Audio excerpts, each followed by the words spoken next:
Okay po, at this point, meron na po tayong 99 active viewers and 559 shares. So, welcome po sa mga kasabay po natin at welcome po sa mga visitors natin, sa mga kaibigan natin, kakilala, kamag-anak. Welcome po sa another episode ng atin pong Bible preaching. Pasensya na po kayo, medyo na-delay po tayo, pero hindi po sayang ang kaunting pagpupuyat natin para sa salita po ng Diyos. So itutuloy po natin ang ating pag-aaral. Tayo po ay nasa Acts chapter 14 verses 8 to 21. Okay po? At basahin ko po yung verse 8 at sundan niyo po ako. Ang sabi rito, in Lystra, there sat a man who was lame, meron pong pilay, at he had been that way from birth and had never walked. Hindi pa po siya nakalakad. He listened to Paul as he was speaking, and Paul looked directly at him so that he had faith to be healed, and called out, stand up on your feet. At that, the man jumped up and began to walk. When the crowd saw that Paul had done, they shouted in the Lycaonian language, "The gods have come down to us in human form." Barnabas they called Zeus, and Paul they called Hermes because he was the chief speaker. The priest of Zeus, whose temple was just outside the city, brought bulls and rats to the city gates because he and the crowd wanted to offer sacrifices to them. But when the apostles, Barnabas and Paul, heard of this, they tore their clothes and rushed out into the crowd, shouting, "Friends, why are you doing this? We too are only human like you. We are bringing you good news, telling you to turn from these worthless things to the living God, who made the heavens and earth and sea and everything in them. In the past, he let all nations go their own way, yet he has not left himself without testimony. He has shown kindness by giving you rain from heaven and crops in their seasons. He provides you with plenty of food and fills your heart with joy." Even with these words, they had difficulty keeping the crowd from sacrificing to them. Then some Jews came from Antioch and Iconium and won the crowd over. They stoned Paul and dragged him outside the city, thinking he was dead. But after the disciples had gathered around him, he got up and went back into the city. The next day, he and Barnabas left for Derbe. They preached the gospel in that city and won a large number of disciples. Then they returned to Lystra, Iconium, and Antioch. Praise God po. So mga kapatiran, sa gabing ito ay bibigyan po natin ng pansin ang pagpapataas po ng atin pong mga specs. Okay, ang specs po ay familiar po tayo sa cellphone, sa mga TV, sa mga laptop, computers, at yan po ay may tinatawag na mga specs or specifications. At kapag ang isang bagay po ay low specs, mura lang po yan. Pero kapag ang isang gadget po ay high specs, matatawag nating expensive po yan. So mga kapatid, ngayong gabi ay nais na ipaliwanag sa atin ni Lord mula sa Biblia na tayo po'y naghahanap ng mga taong merong higher specs for greater usefulness in reaching the world. Noong isang araw po'y nabanggit ko po sa inyo na importante po na meron tayong X factor. Ito po ay extra factor na parang wala sa iba. Kaya po ngayong gabi I would like to encourage everyone na pakinggan po natin ang mga katwiran ng Diyos ngayong gabi. Baka meron tayong makuha na mga spiritual gems sa ating pakikinig. At nais po ng Diyos na talagang i-elevate po tayo, especially sa panahon na ito na tinatawag nating pandemic. So ang aking pong tema, pinamagatan ko po na Get an Upgrade. Higher specs needed for greater usefulness. Yung pagpapataas daw po ng specs natin spiritually ay kinakailangan natin para tayo po'y magamit ng Diyos ng malakasan o o malakihan. Okay po, ang aking pong tatahakin na question ay ano kayang klase ng upgrade ang kailangan natin? Ang unang-una po mga kapatid ay sa area po ng discernment. Okay po? Yan po ay makikita natin sa verse 8 to 9. Makikita po natin na si Pablo po ay nag-display ng tinatawag na spiritual discernment. Okay po? Nais kong basahin yung verse 8 to 9 para lalo nating makuha mga kapatid. Ang sabi po dito, in Lystra, there sat a man who was lame. Nasa Lystra na po siya. Remember, siya po ay napatapon sa Lystra dahil sa malaking pag-uusig na naganap po sa Iconium na kanyang pinagmulan. Ano po? At ang sabi doon, nung siya mapatapon sa Lystra, may isang lalaki doon na pilay. At ang sabi ng Bible, ang pagkapilay niya is from birth. At hindi pa po siya nakaranas lumakad. At ang sabi ng verse 9, he listened to Paul as he was speaking. So ang aking assumption, si Pablo po ay nagpipreach. At habang nagpipreach po si Pablo ay nakatingin ang lalaking ito sa kanya attentively. At ang sabi ng Bible, Paul looked directly at him. Okay? So si Pablo po ay nag-preach and I suppose na maraming tao, pero si Pablo po ay nakatingin directly sa kanya. At ang sabi dito, so that he had faith to be healed. At nakita ni Pablo na ang taong ito ay may pananampalataya para gumaling. Nakita yun ni Pablo. At ang sabi dito mga kapatid, at siya'y sumigaw, at ang sabi niya, tumayo ka sa iyong mga paa. Stand up on your feet. Ang sabi ni Pablo, at that moment, the man jumped up and began to walk. Lumundag ang lalaki at nagsimulang lumakad. Mga kapatid, pag-aralan po natin itong aspect nito, itong Bible verses na ito, dahil makakakita tayo talaga dito ng mga katotohanan ng Diyos na naisipakita sa atin ngayong gabi ng Diyos. Baka hindi na po natin kasi ito mabalikan. So gusto kong bigyan ito ng justice, itong part na to, sapagkat ang aking gustong ipakita sa inyo ay Paul displayed spiritual discernment. Ang punto ko dito mga kapatid ay ganito po.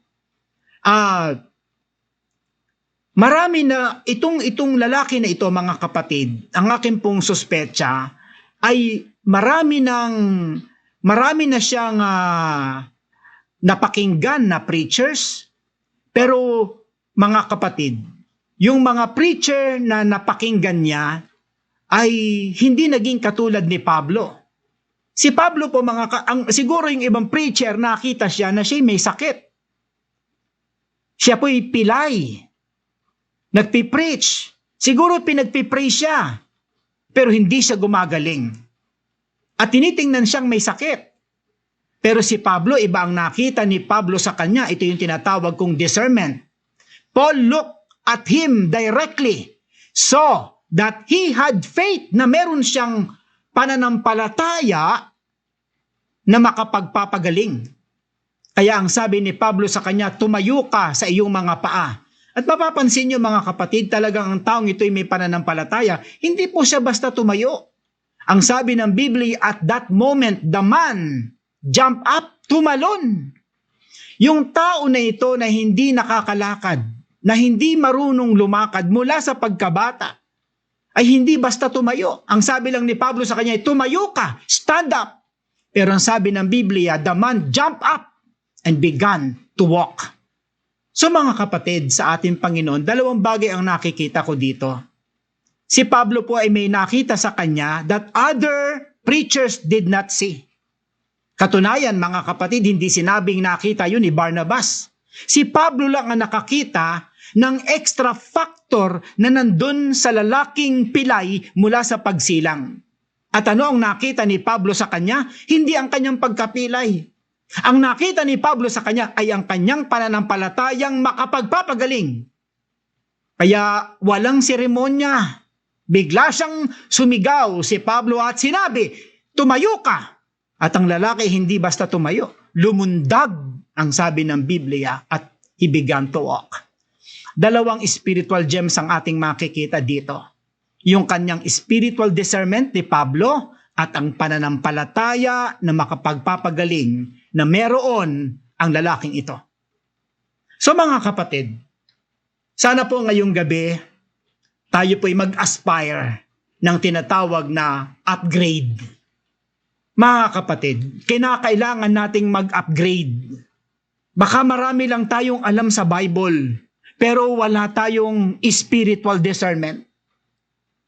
Baka sumisimba lang tayo, pero kulang tayo ng spiritual discernment. Minsan tinitignan natin ang mga sitwasyon na parang pilay lang, pero wala tayong extra factor o extra scenario na nakikita natin na hindi nakikita ng iba. Kapag may problema, sasabihin agad, problema. Ang taong upgraded ang sasabihin niya, hindi yan problema, yan ay pagpapala. So mga kapatid, hinahamon ko ang bawat isa sa larangan ng pananampalataya, sa sphere ng faith ngayong gabi. Mga kapatid, hindi tayo magagamit ng Diyos sa greater usefulness kapag hindi tayo nag-upgrade. Sa anong upgrade na pinag-uusapan natin ngayong gabi, specifically sa tinatawag na spiritual discernment. Alam nyo, mahalaga po ang discernment. Mamaya I will discuss that in my recommendations. Number 2, Paul exhibited holistic stability. Alam niyo mga kapatid, sa verse 11 makikita natin na ang naging tugon ng mga taga roon sa Listra ay halos ginawa silang Diyos. Ang sabi nga nila nung gumaling ang lalaki, sapagkat gulat na gulat sila. Ang sabi nila in Lycaonian language, the gods have come down to us in human form. At tinawag nila si Barnabas na Zeus at tinawag nila si Pablo na Hermes. Dito nang galing ang salitang hermeneutics. And Paul they called Hermes because he was the chief speaker. At ang mga pari ni Zeus ay nagpunta doon at nagdala po ng mga bull, ng mga toro at ng mga korona para magkaroon ng pag-aalay at magsakripisyo para kay Pablo at kay Barnabas. Pero mga kapatid, makikita natin, ang sabi ni Pablo, huwag niyong gawin yan sa amin, kami ay tao din katulad niyo. At nangaral po sila tungkol sa Diyos. Mga kapatid, pero pagdating sa verse 8, and even with these words, yung tinutukoy na words doon, yung even these words, yung words nila Pablo sa itaas, mula sa verse 14 to 17, sabi niya, even with these words, they had difficulty keeping the crowd from sacrificing to them. Talagang kahit magsalita sila Pablo na ito'y tungkol sa Diyos, kami tao lang, hirap sila. Napigilan ng mga tao na magbigay ng paghanga o pagsamba o pagsasakripisyo sa kanila. Pero sa verse 19, dumating ang mga Hudyo na galing sa Antioch at galing sa Iconium. Ito, obviously, ito yung mga Hudyo na nagagalit, may jealousy sa kanila, may puot, at ang sabi nito, and won the crowd over. Ano ang nangyari sa verse 19? Dumating yung mga Hudyo mula sa Antioch at Iconium at siniraan nila si Pablo. Siniraan nila si Barnabas. Ito yung mga lalaki na nagsulsul. Kanina lang ay halos sambahin nila si Pablo. Pero ang sabi dyan, matapos nilang manira, the Bible said, and won, nanalo. Napagtagumpayan nila yung crowd. At ang sabi doon ng Bible, then they stoned Paul. Binato nila si Pablo and drag him outside the city. Binitbit nila mula sa labas ng syudad. Ibig sabihin, nasa syudad sila. Sila po ay binato. Ibig sabihin, marami silang sugat, marami silang tama, bukol-bukol, may duguan sila, at binitbit pa sila mula loob palabas. So, ang aking idea, yan po'y may mga galos, may mga sugat, at sila po'y binitbit na hindi po walang paggalang, walang pagmamahal, kundi basta na lang. Mula sa loob ay inilabas. At ang sabi nga ng Biblia, thinking he was dead. Meaning, talagang lupaypay. Maraming dugo ang natapon, thinking he was dead. But after the disciples had gathered around him, iniwan na sila. He got up and went back into the city. The next day, he and Barnabas left for Derbe. Ito yung sinasabi ko mga kapatid. Paul exhibited holistic stability. Nagpakita si Pablo ng katatagan. Hindi lang katatagan ng pananampalataya, katatagan ng loob, katatagan ng physical, mental, emotional. Alam nyo kung kayo ang nandoon, binugbog na kayo, binitbit pa kayo ng malakasan mula sa loob hanggang labas. Siguradong baka umiiyak na tayo, sumisigaw na tayo, nagmamakaawa na tayo. Siguro tayo ay meron ng self-pity, sinusunod natin ang Diyos, and yet nakakaranas tayo ng pambubugbog, pambubuli, paninira, dugo na ang lumalabas kay Pablo. Siguro kung ganun tayo, baka bagsak na po tayo. But guys, makikita nyo mga kapatid ang kanyang specs. He exhibited holistic stability, mental, spiritual, emotional, and even physical. Bakit may physical?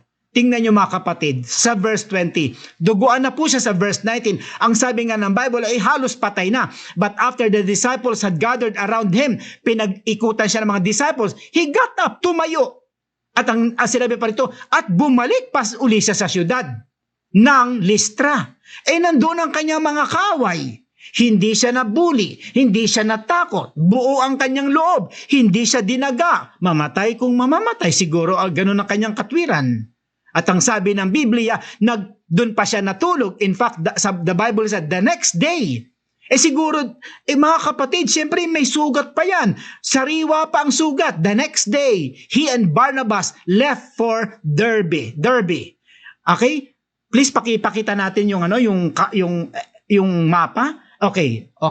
So, pinakita po ni Oliver yung mapa. Okay, ayan po, makikita niyo po. Di po ba galing sila sa Perga? Sa Perga, iniwan sila ni John Mark, right? After that, dumiretso sila sa Pisidian Antioch. Diyan malakas ang galaw ng Panginoon. Pagkatapos, pero nagkaroon ng revival. Pero dahil sa matinding persecution, sila po itinulak ng Holy Spirit papuntang Iconium. Sa Iconium, nagkaroon din ng matinding revival. Pagdating sa Iconium, sibat na naman sa Listra. Ito po yung pinag-aaralan natin ngayon. Pagkatapos, mga kapatid, makikita natin, sabi dito, the next day sa verse 20, they left for Derbe. Yan po, makikita nyo po yung Derbe. So mga kapatid, so ang punto ko lang ay ganito, si Pablo talaga ay napakataas ng specs. Alam niyo po mga kapatid, talagang kumbaga sa cellphone, kapag ang iyong cellphone po ay high specs talaga, marami kang magagawa. Pero kung ang specs mo ay maliit, halimbawa yung iyong tablet ay 1 RAM lang, o kaya ay 2 gig RAM pero 6 o 32 yung 32 gig ang storage. Nako, applications pa lang halos puno na ang iyong storage. Kapag may mga dumarating na updates, hindi ka na maka-update. Kasi po, mababa po ang specs. Pero itong mga tao na to, grabe po ang kanilang specs. Alam niyo po, ang binabayaran po talaga natin sa cellphone o laptop ay specs. Ganon din tayo mga kapatid. Kinakailangang may babayaran tayo para tumaas ang ating specs kay Lord. Dagdagan ng prayer, dagdagan ang paglilingkod, dagdagan ng sakripisyo, dagdagan ng pag-aaral, dagdagan ng pakikinig, dagdagan ang disiplina, dagdagan ng pagbabasa ng Bible, dagdagan ng meditation para tumaas ang ating specs. Dahil ang aking tema ngayong gabi ay napakaganda. Get an upgrade. Why? Higher specs needed for greater usefulness. So mga kapatid, alam nyo sa Hebrews chapter 6 may sinasabi dyan na maraming Kristiyano ang nanatili sa kanilang elementary doctrine, elementary status. Na gatas pa rin ang kinakain po nila. Kailangan po nating mag-upgrade ngayong gabi, particularly sa pandemic na ito. Nandiyan na po ang signs of the second coming.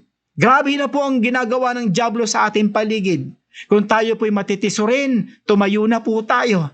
Kung tayo po ay tatamad-tamad, wag na po nating intindihin yan. Kung tayo po ay matampuhin, kalimutan na po natin yan. Hindi na po tayo baby. Alam niyo po, kailangan po natin ng mga ganitong pagtuturo para magising tayo, para maintindihan natin na ang Diyos ay seryoso. Hindi natin ipapakita na ang Diyos ay nagbibiro. At hindi nagbibiro ang panahon dahil nandyan na po ang mga signs of the second coming. So mga kapatid, dalawa na po ang na-discuss natin sa aking tanong na what kind of upgrading do we need? Number 1 is spiritual discernment. Number 2, holistic stability. So mga kapatid, pagtibayin ang lahat. Alam nyo, yung emosyon nyo, patibayin nyo. Kapag mahina ka sa emosyon, babagsak ka. Kung mahina rin ang yung katawan, babagsak ka. O hindi ba may mga kapatiran tayo na hindi nakakapagsimba? Bakit? Mata, high blood. Malabo ang mata.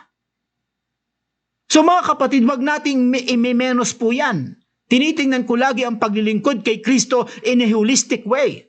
Kapag ikaw ay bagsak sa pera, hindi ka rin makasimba kasi wala kang pamasahe. So dapat talaga holistic stability. Makikita niyo po yan dito mga kapatid. Ang daming problema dito mga kapatid sa nangyaring ito. Ang problema dito na makikita natin ay triple problem. Meron silang ignorance. Ang ignorance po dito, mga kapatid, ay ginawa nilang Diyos si Pablo. Pangalawa, instability. Parang sasambahin nila sila Pablo, pero nang masulsulan, bigla nilang binato at halos patayin si Pablo na kanina lang ay gusto nilang sambahin at magbibigay sila ng offering or sacrifice. Pero sa isang banda, biglang magsasamba, pagkatapos ng 1 minuto, bigla nilang papatayin. Bakit? Sila po'y unstable. Dahil sila po'y nadadala sa sulsol. Alam nyo mga kapatid, mag-ingat po kayo sa ganyang mga bagay. Dapat maging stable tayo. Ang paniniwalaan natin ay ang sulsol ng Holy Spirit, ng Diyos, hindi ng tao. Marami na akong naranasang ganyan sa simbahan mga kapatid. Marami na. Nakala ko matitibay, pero nung makarinig ng sulsol, makarinig ng ibang lingwahe, ng ibang salita, nadadala. Dati mainit, biglang lumamig. Dati love niya si pastor, ngayon hate na niya. Dahil sa sulsol, di unstable. Mga kapatid, get an upgrade. Get an upgrade. Higher specs needed for greater usefulness.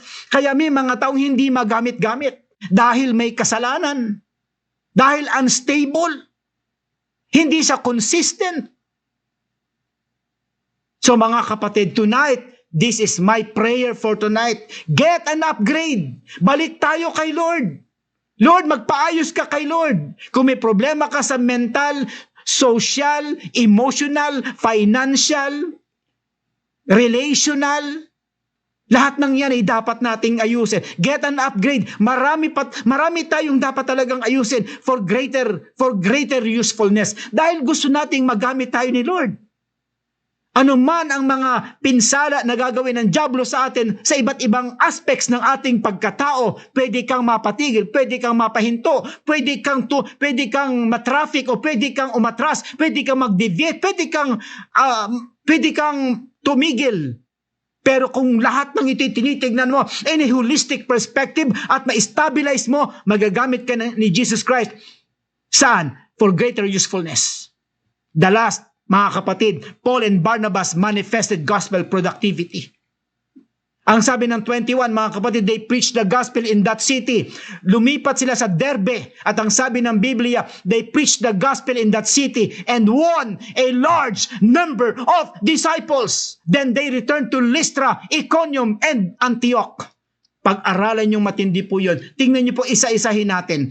They preached the gospel in that city. What city? Derbe. Saan siya galing, mga kapatid? Saan siya galing? Galing po siya sa Lystra. Sa Lystra po, binugbog po sila. Binugbog sila at halos patay na. Pero bumalik mga kapatid sa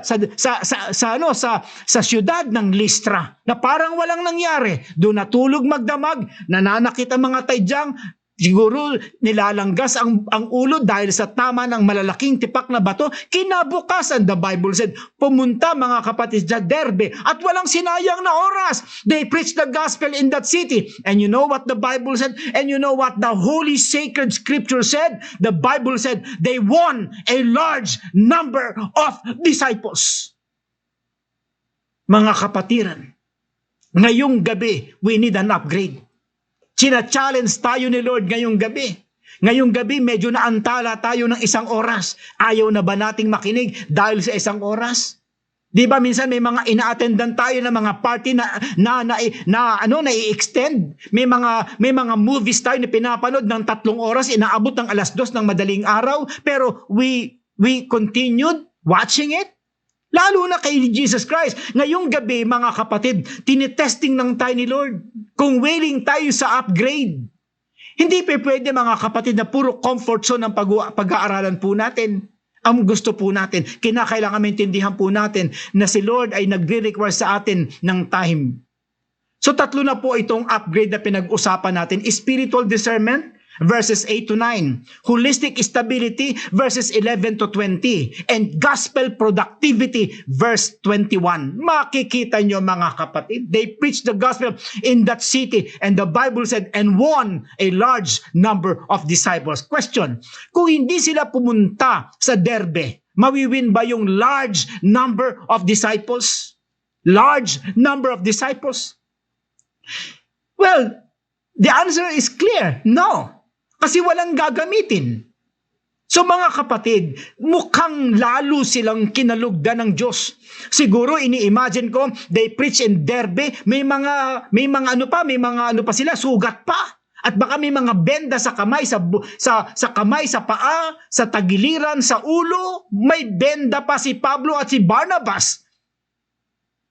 Pero mainit silang nangaral ng salita ng Panginoong Hesukristo. In fact, mga kapatid, yung mga sugat na yon ay lalong, tingin ko, ay lalong nagpatindi ng mensahe. Nagpakita sila ng visual aid na kahapon lang ay halos pinatay kami doon sa Listra. Pero ang Panginoon ay nagmamahal sa kanila at nangaral sila ng matindi. And the Bible said, and they won a malaking numero ng mga disciples. Mga kapatiran, disciples yan. Disciples ng Torah, na convert nila to Christianity. Hindi lang yan ang ginawa nila. After that, then they returned to Lystra. Lystra, doon na nga sila pinatay. Bumalik na naman para mapatatag ang mga miyembro doon. Pagkatapos bumalik sa Iconium, ay wanted na rin po sila sa Iconium. Pagkatapos nun, bumalik din naman sila sa Pisidian Antioch, ay wanted din sila doon. Sila doon ay mga outcast, mga kapatid, mga kapatiran. Nakikita nyo pa yung punto ngayong gabi. Napakaganda po. Nakaka-challenge, nakakapagbigay ng kalakasan sa ating paglilingkod kay Lord. Mga kapatiran, kung kayo man ay may problema, sa totoo lang, hindi yan may ipapantay sa naging problema nila Pablo at Barnabas sa pangangaral ng salita ng Diyos. Dahil mahalaga sa kanila ang God's will. Mahalaga sa kanila ang paggamit sa kanila ng Holy Spirit. Mahalaga ang salvation ng mga Jews at mga Gentiles. Ibibigay nila ang kanilang buhay. Alam nyo, kapag naintindihan lang natin ang gospel, mga kapatid, talagang palagay ko magiging radical na po tayo. Hindi na po tayo magiging crybaby. Hindi na po tayo magiging mahina. Hindi na tayo magiging para bang unstable, magiging consistent na tayo, diretso na tayo kay Lord. Hindi na tayo palahanap ng ating mga katwiran. Hindi na po comfort zone ang ating target. Yang pandemic na yan, wala po yan, mga kapatid, sa kamay ni Jesus Christ. Dadapuan ka ng pandemic kung ipapahintulot ng Panginoong Hesukristo na dumating yan sa iyo. Trust me, mga kapatid, according to the Bible, walang mangyayari sa atin apart from the will of God. Kung naniniwala kayo dyan, mga kapatiran, magbabago po ang ating mindset, mga kapatid. Alam nyo, that kind of mindset will set you apart. Yan ang magpapakita na ikaw ay iba. How will I summarize this? My discussion above is saying that we need to upgrade our spiritual specs for our greater usefulness. So sa pangangaral ko ngayon ay sinasabi na kailangan talaga nating mag-upgrade. Kinakailangan nating umangat, mag-level up, mag-upgrade. Alam niyo po yung mga cellphone natin na binibili, kagaya po ng bago kong biling tablet, yun po ay ano lang talaga, 32 gig. Pero sinalapakan ko po ng another internal memory na 128. Eh di tumaas po siya. Kaya ngayon mga kapatid, okay na okay ang mga photos, ang mga screenshots, dahil ang laki po ng specs. Ang specs po ay tumaas. In-upgrade ko po siya sa kanyang original na 32 gig ang kanyang storage. Mga kapatid, ngayong gabi, habang may panahon, habang may oras, habang naririnig natin ang katotohanan ito, tayo kumilos. Dahil tayo po ay upgradable. Alam nyo mga kapatid, grabe yung upgrade sa atin. Hindi nga lang tayo in-upgrade eh. Sabi nga ng 2 Corinthians 5:17, we are a new creation. The old has gone and the new has come. Si Paul at saka si Barnabas ay nagpakita sa atin ng dakilang example na dapat nating ma-exemplify itong aspect na to sa buhay natin. We cannot ignore this truth mga kapatid na nakikita natin sa mensaheng ito. I'll give you my recommendations mga kapatid. Number 1, bilang isang spiritual na doktor na nanggagamot po ng mga spiritual na problema at mga spiritual na kalagayan natin, ang una kong recommendation ay ganito: look beyond through discernment. Look beyond. Kagaya po ni Pablo mga kapatid. Si Pablo po mga kapatid, nakita niya yung beyond sa karamdaman ng pilay. Na I suppose mga kapatid, maraming nagpray sa pilay na to. Pero ang nakita nila ay pilay. Ang nakita nila yung karamdaman. Ang nakita nila yung sitwasyon, yung superficial condition ng pilay. Pero iba ang nakita ni Pablo. The Bible said mga kapatid, Paul looked at him intently and directly and saw that he had faith. Nakita niyang may angkin-angkin ang taong ito ng pananampalataya. At ang sabi doon, walang seremonya, bigla niyang sinigawan ng lalaki. Sabi niya, tumayo ka sa iyong mga paa. Anong ginawa ng lalaking pilay? Hindi siya tumayo. Bigla siyang tumalon. Ganon ang may pananampalataya. Alam niyo yung mga walang pananampalataya, mga kapatid, pag ipinag-pray mo, sabi ko mga kapatid, merong nagpa-pray sa akin, may bukol po siya. Matapos kong ipag-pray, sabi niya, Pastor, nandito pa ang bukol. Ito po, kapain mo po. Oh. Kailangan kahit nakikita mo yan, naniniwala kang pinapagaling ka na ni Lord. Dapat ganun ang may pananampalataya. Tingnan niyo po ito. Iba talaga ang gawi ng mga taong may pananampalataya. Iba talaga ang lingwahe ng mga taong may pananalig kay Jesus Christ. Ang wala ay meron. Ang konti ay dadami. Ang malabo ay lilinaw. Ang patay ay mabubuhay. Ganyan ang pananampalataya, mga kapatid. Kaya nga hindi yan maintindihan ng mga pagans. Hindi yan maintindihan ng mga taong walang pananampalataya kay Jesus Christ. Dahil sila ay outward. Ang nakikita nila yung mga ordinary condition. Ngayon tingnan nyo, anong nakikita ng mga tao? Anong minamaster ng mga tao ngayon? Pandemic. COVID-19. Mas takot pa sila sa COVID-19 kaysa salita ng Diyos. Mas naniniwala pa sila sa banta ng COVID-19 kaysa sa banta ng Diyos. Mas gusto nila ang kaligtasang pisikal kaysa kaligtasang espiritual. Upgrade! We need to upgrade! Why? Higher specs needed for greater usefulness. Kung ganyan ang katwiran mo, trust me mga kapatid, hanggang dyan ka na lang. Wala kang magagawang exploits. Dahil ang sabi ng Hebrews chapter 11 verse 6, ang walang pananampalataya, without faith, you cannot please God. Pananampalataya, yan ang usapang vertical, yan ang usapang acceptable. Pag nakipag-usap ka sa Diyos ng kabastusan, unaccepted. Kapag pinag-usapan mo sa Diyos ang atheism, unaccepted. Pag nagsalita ka ng kawalan ng pananampalataya, unaccepted. Pero kapag nagsalita ka ng mga salita ng pananampalataya, accepted yan by God. I'll give you mga kapatid kung gaano kahalaga ang discernment. 1 Corinthians 2:14. Tingnan niyo po ang halaga ng discernment. Bibigyan ko po kayo ng ilang verses, pero kahit hindi niyo ito maintindihan, gusto ko lang mabasa sa inyo at maintindihan natin at ma-realize at marinig natin na meron palang discernment talagang word sa Bible. Pakinggan niyo ha. The person without the Spirit does not accept the things that come from the Spirit of God, but considers them foolishness and cannot understand them because they are discerned only through the Spirit. Isa-isahin natin. Ang isang taong walang espiritu, hindi siya makatatanggap ng mga bagay tungkol sa espiritu. Okay, halimbawa ako'y tao na walang espiritu. Lahat ng mga espiritual na bagay hindi ko matatanggap kasi nga wala akong espiritu. Mga kapatid. In fact, lahat ng mga salita ng espiritu, mga katotohanan tungkol sa spiritual, ang tawag ko dyan ay foolishness. Hindi ko yan naiintindihan dahil ang mga spiritual na bagay ay dinidiscern lang sa pamamagitan din ng spirit. Kaya tingnan nyo sa ating mga preaching, sino lang ang nakakaunawa ng aking pagtuturo? Ang mga taong may espiritu. Pero yung walang espiritu, mga kapatid, hindi nila naiintindihan. Ikaw, hay na. Ang mga tao naman, walang naiintindihan. Parang kabayo, nakatingin mga kapatid sa Niagara Falls. Nakatingin siya, pero wala siyang nauunawaan. Ganon din ang mga taong walang spiritual na buhay, walang espiritu ng Diyos. Tingnan nyo mga kapatid, kapag ikaw ay mananampalataya, pumunta ka sa Tagaytay, tapos itabi mo ang isang unbeliever. Ang sasabihin niya, ang ganda naman dito, ang lamig-lamig, ay ganyan pala ang Taal, ang lamig dito, ang daming mga palaisdaan. Ikaw naman pag tumingin, God, you are great. God, how mighty you are. You're worshiping the Lord. Amen. Yung katabi mo kasi, hindi tao, kabayo. Walang espiritu ng Diyos. Yun ang sinasabi ko ngayong gabi mga kapatid. Kaya tonight, get an upgrade.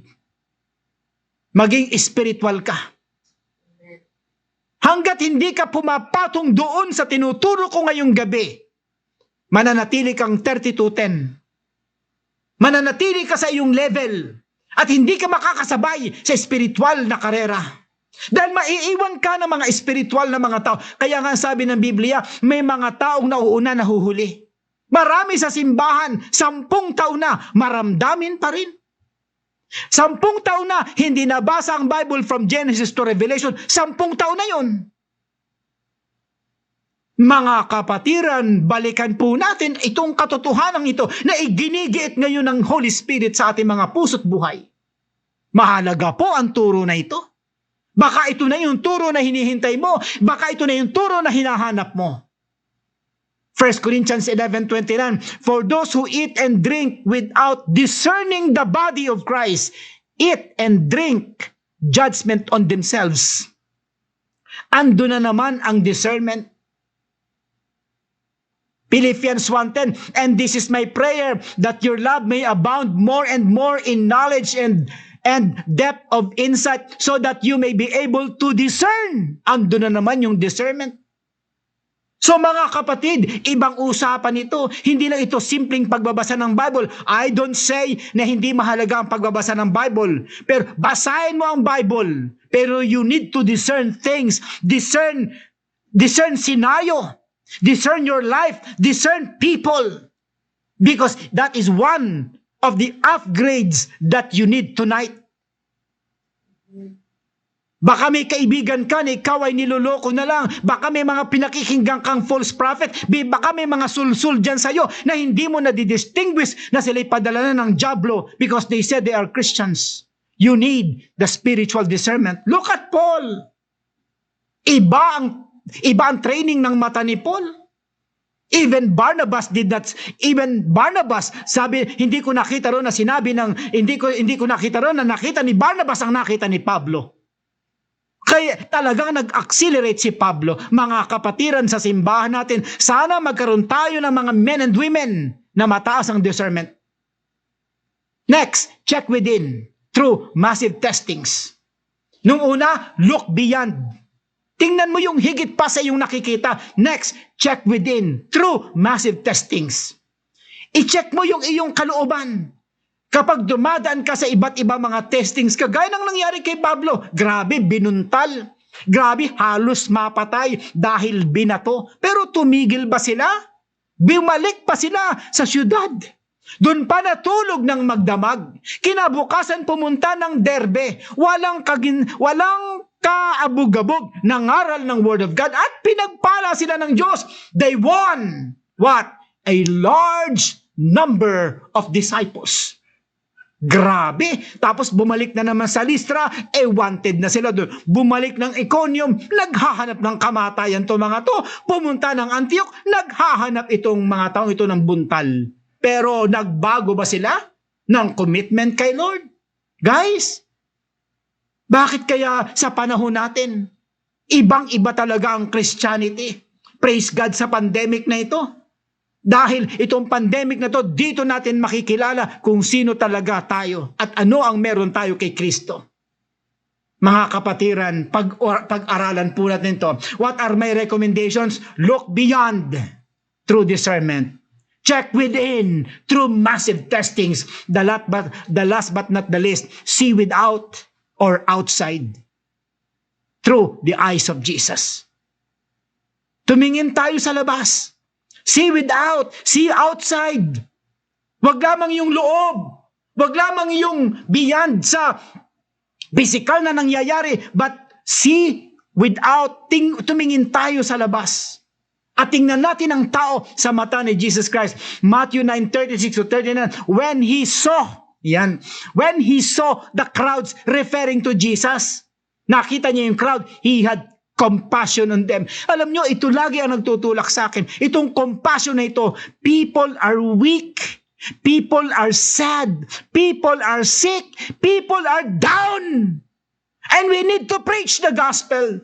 Dahil ito lang ang pagkain nila, ito lang ang makapagpapalakas ng loob sa ating mga kababayan. Ito lang ang magbibigay sa kanila ng liberation, ng freedom, ng forgiveness, ng peace with God. Wala nang iba. Wala nang iba, mga kapatid. Only the gospel of Jesus Christ. The Bible said in Matthew 9:36, when he saw the crowds, he had compassion on them because they were harassed and helpless like sheep without a shepherd. Then he said to his disciples, the harvest is plentiful, but the workers are few. Hindi lang siya nagkaroon ng compassion.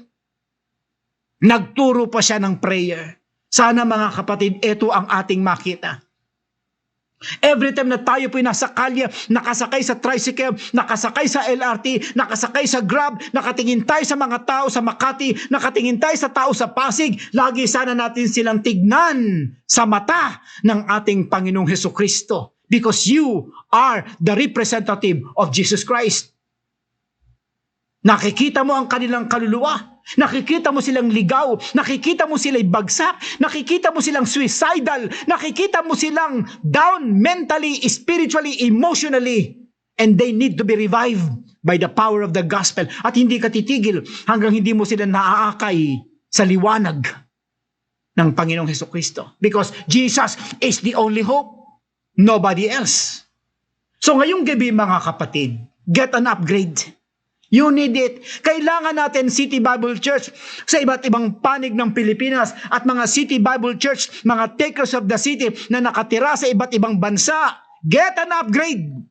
Kailangan natin ng spiritual upgrade. Kinakailangan nating magpataas ng specs at magagawa natin yan sa gabi-gabing pakikinig, sa gabi-gabing ragasan ng pangangaral, sa gabi-gabing pagdampot ng mga spiritual gems at pag-apply nito sa buhay natin, hindi mo na mapapansin. Ikaw ay tataas at ikaw ay magiging useful sa ating Panginoon. Kahit na ikaw, kapatid, ay mahirap, kahit ikaw ay sabihin nating pilay, kaya kang gamitin ng Panginoon.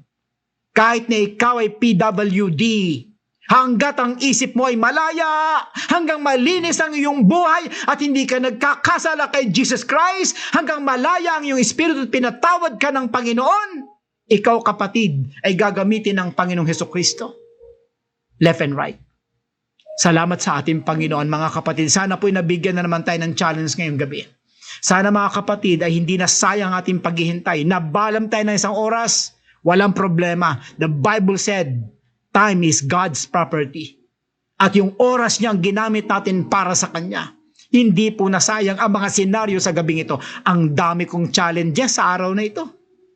Pero hindi siya nakapasa dahil sa ating Panginoon.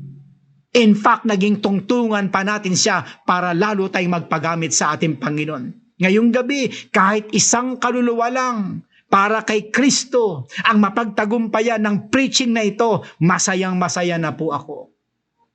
Salamat sa ating Panginoon, mga kapatid. Look beyond. Check within. See without. Let us come to God in prayer. Salamat, Panginoon, sa gabing ito sa inyong mga salita. Salamat sa inyong pagtuturo. Salamat sa inyong kalooban. Salamat sa inyong himala. Salamat sa inyong mensahe. Mga kapatiran, magsisi po tayo sa ating mga kasalanan. Pagsisihan po natin ang pag-fail natin kay Lord every day. Because I believe we failed God every single day. Malayo tayo sa kanyang pamantayan. Madali tayong mahila kahit gabi-gabi na tayong nakikinig, nadadala pa rin tayo ng mga kahinaan natin. Pag nakarinig tayo ng sulsul na galing sa isang vibe sa isang tao na kaibigan natin, kamag-anak, naniniwala agad tayo at natutunaw ang mga salita ni Kristo. Dahil dito, mag-upgrade tayo. Makinig pa rin tayo ng makinig at mag-upgrade na mag-upgrade. Kung tayong lagi nakikinig ay nanghihina pa, lalo na kapag hindi tayo nakinig. Paano kaya ang ibang tao na walang napapakinggan? Pinagsasamantalahan sila ng dyablo. Panginoon, patawarin mo kami. We cleave unto you. Please forgive us. And please, Lord, enable us to see what you see for us. Patawarin mo kami. Patawarin mo kami na minsan, madalas hindi kami stable sa pananalig sa inyong mga salita. Madali kaming malinlang, madali kaming bumigay, madali kaming matalo. Panginoon, ngayong gabi tulungan niyo po kami. Mga kapatiran, sumaati ng Ama, ang Anak, at ang Banal na Espiritu, ngayon, bukas at magpakailanman.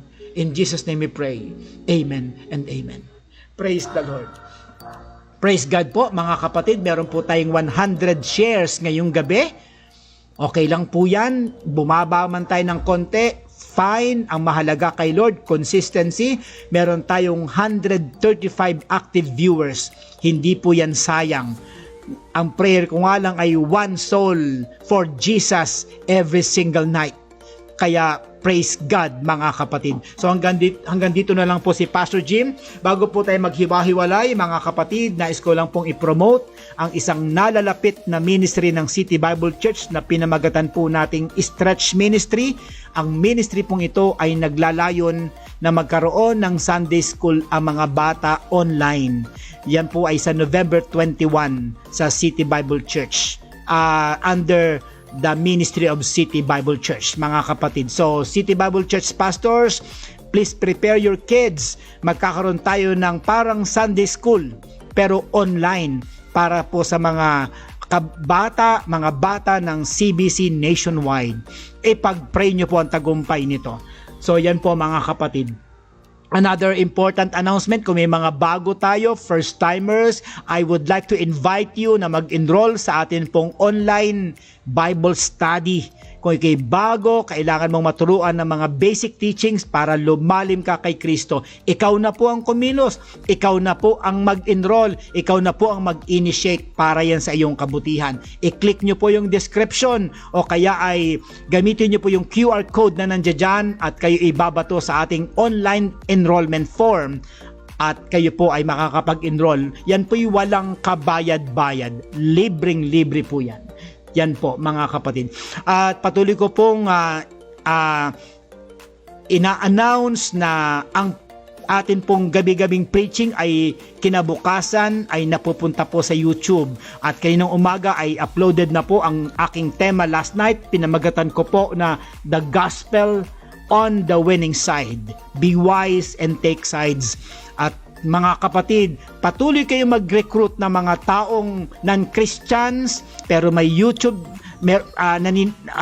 pwede nyong invite silang mag-YouTube, panoorin ang akin pong mga Bible preachings at mag-subscribe sila para araw-araw ay makatatanggap sila ng notification na meron po silang natanggap na Bible preaching from me.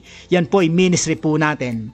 So hanggang dyan na lang po tayo. Kung sino man po sa atin ang mayroon pong puso para tumulong sa gawain, meron po tayong poster na nagsasabi, "No one has ever become poor by giving." So I challenge everyone, hindi po tayo maghihirap. In fact, lalo po tayong pagpapalain ng ating Panginoon. So hanggang dito na lang po si Pastor Jim. Salamat po kay Jesus Christ. Lord, thank you po. Natapos po ang gawain po natin. Bagamat tayo po ay naantala, ay hindi po yan naging sagabal. Lalo tayong gagamitin ng Panginoon. Salamat po, Panginoong Diyos. So mga kapatid, hanggang dito na lang po si Pastor Jim. Thank you so much sa pakikinig. Salamat sa mga guest po natin. Salamat sa mga prayer warriors natin. Salamat sa mga naniniwala sa ating ministry. Salamat sa mga pastor na nasa likod ng programang ito. At patuloy niyo pong ipanalangin ang ating pong lumalaganap na gawain sa iba't ibang panig ng kapuluan. So hanggang dito na lang po tayo. See you tomorrow kung buhay ka pa. At kung buhay pa rin si Pastor Jim. Good night. God bless and Shalom!